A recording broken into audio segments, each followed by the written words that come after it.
right, we are joined by Tennessee head coach Karen Weekly and student athletes Payton Gottshall and Lair Beautae. We will start with an opening statement from coach, and then we'll move it over to questions for our student athletes. We'll dismiss those two and then turn it back to coach for questions. If you're joining us on Zoom, please raise your hand if you have a question. We will start with Karen with the opening statement. Well, that was a heck of a game. Sure, it was a fun one for fans to watch with the back and forth and the first inning the way it went and then the way we bounced back. I'm just really proud of our team. I mean, Alabama's a great opponent. And anytime you play them, whether it's regular season or in the tournament, you know it's going to be a heck of a ball game. And these two next to me, I mean, Lair, that huge swing that just completely shifts the momentum, and then Payton just was a warrior and just kept getting better and better. But just really proud of the whole team. Ethan? Your fourth home run of the year came at a good time, not only because the bases were loaded, but also two strike. Will you just walk me through that at bat, getting, and I think all y'all's two of your home runs were with two strikes today. How big is that whenever you can manufacture, a big hit like that with two strikes? I just knew she was a good pitcher, and I just had to stay on the attack and just whatever she gave me, I just had to do something with it and just score a run. So it was just pretty good to score multiple runs. You came in for Carlin today, and what was your mindset whenever you saw kind of what happened with the first inning, and then what was your plan of attack when you went in? I just knew I had to come in and do whatever I could to help my team get the outs, and we did. But just really coming in and doing whatever I could to get us out of that. And then just throughout the entire game, just attacking them and just kind of like getting my pitches and just really attacking and staying on it.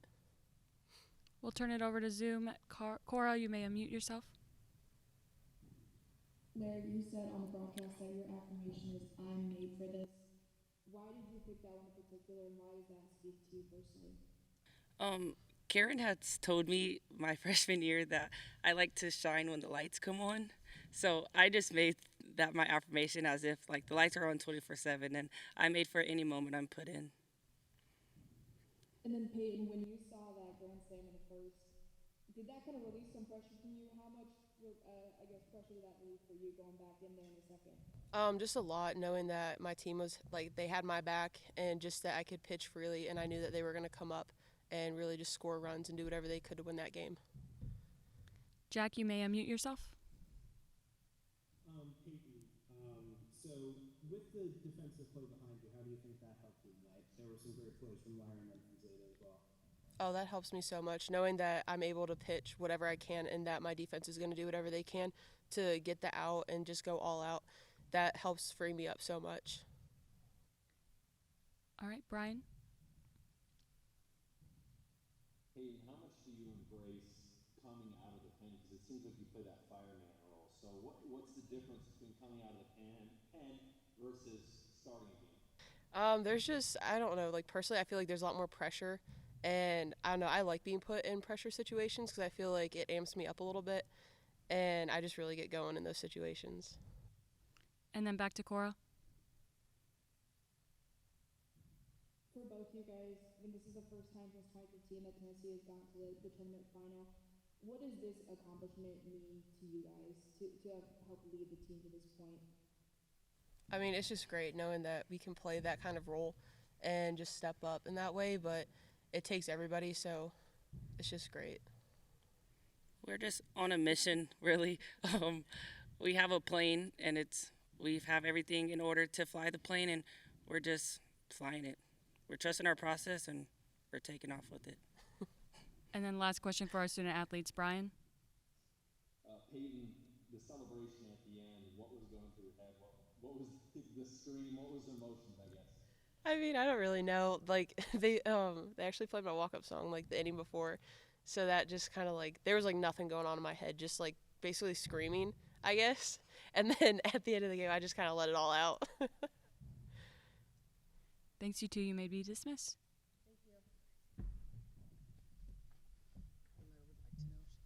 At the end tomorrow.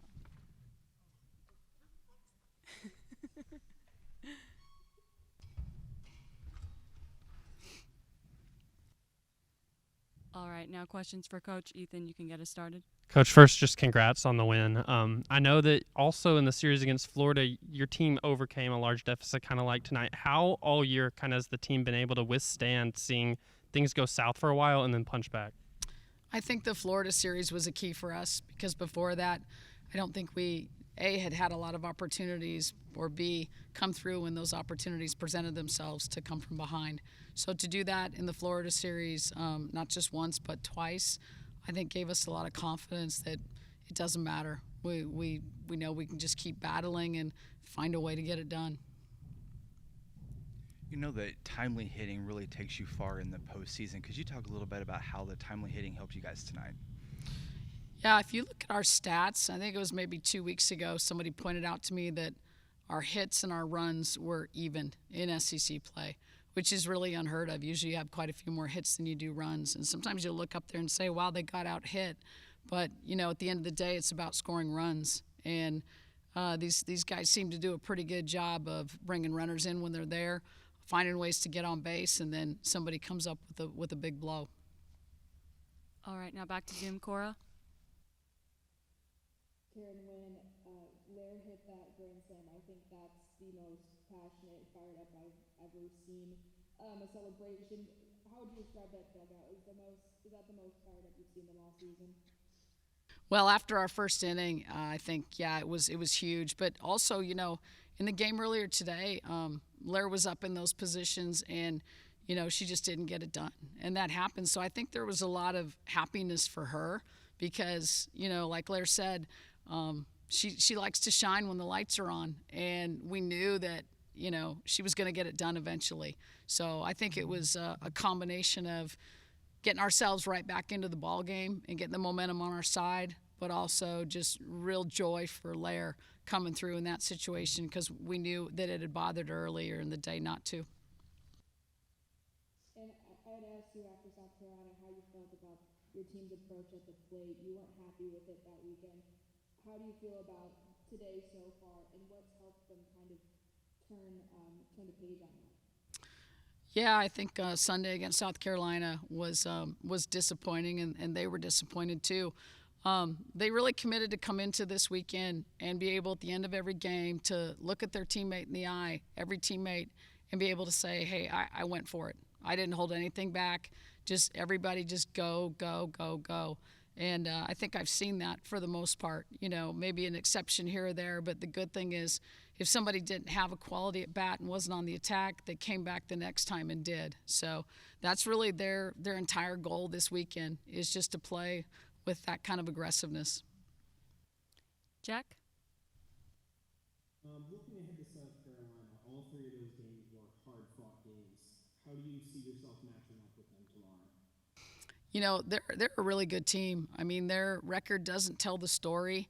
You know, their numbers don't tell the story because they play scrappy. They're gritty. They're tough. Like you pointed out, you know, somebody pointed out to me earlier, it came down to the last at bat for them in several of these games. And with Donnie Goborn on the mound, and then the crazy thing too is their other pitchers are just stepping up and throwing better as the season goes along. So I think you've got two teams that are playing really good softball right now.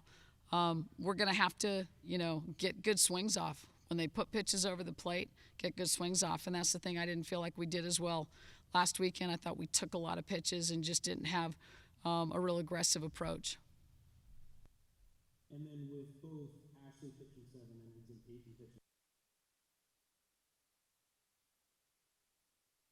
I would think so. I haven't checked in on, you know, Ashley. We haven't had Ashley throw back-to-back days. I don't even know if we've done it this year. And, I mean, honestly, that's the bummer of the way this thing worked out, that the number one seed ends up playing 2 games in one day. But, you know, you can't control the weather. But I'll go back tonight and we'll meet and talk to the trainer and see where everybody is. Peyton's thrown back-to-back days. That shouldn't be an issue for her at all. You know, Carlin is fresh, and I know Carlin's going to bounce back. And then we also have 3 other pitchers who've done some really good things in spots for us this year. We'll go with Brian and then wrap it up with Cora.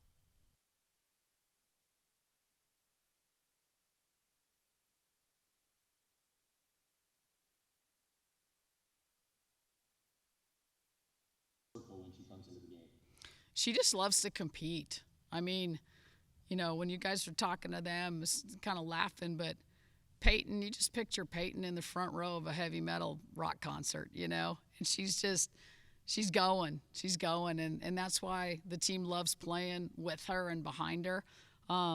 There's no situation that scares her. She's just like, yeah, let's go. Give me the ball. Let's go.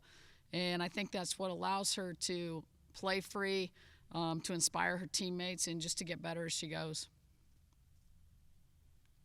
Cora?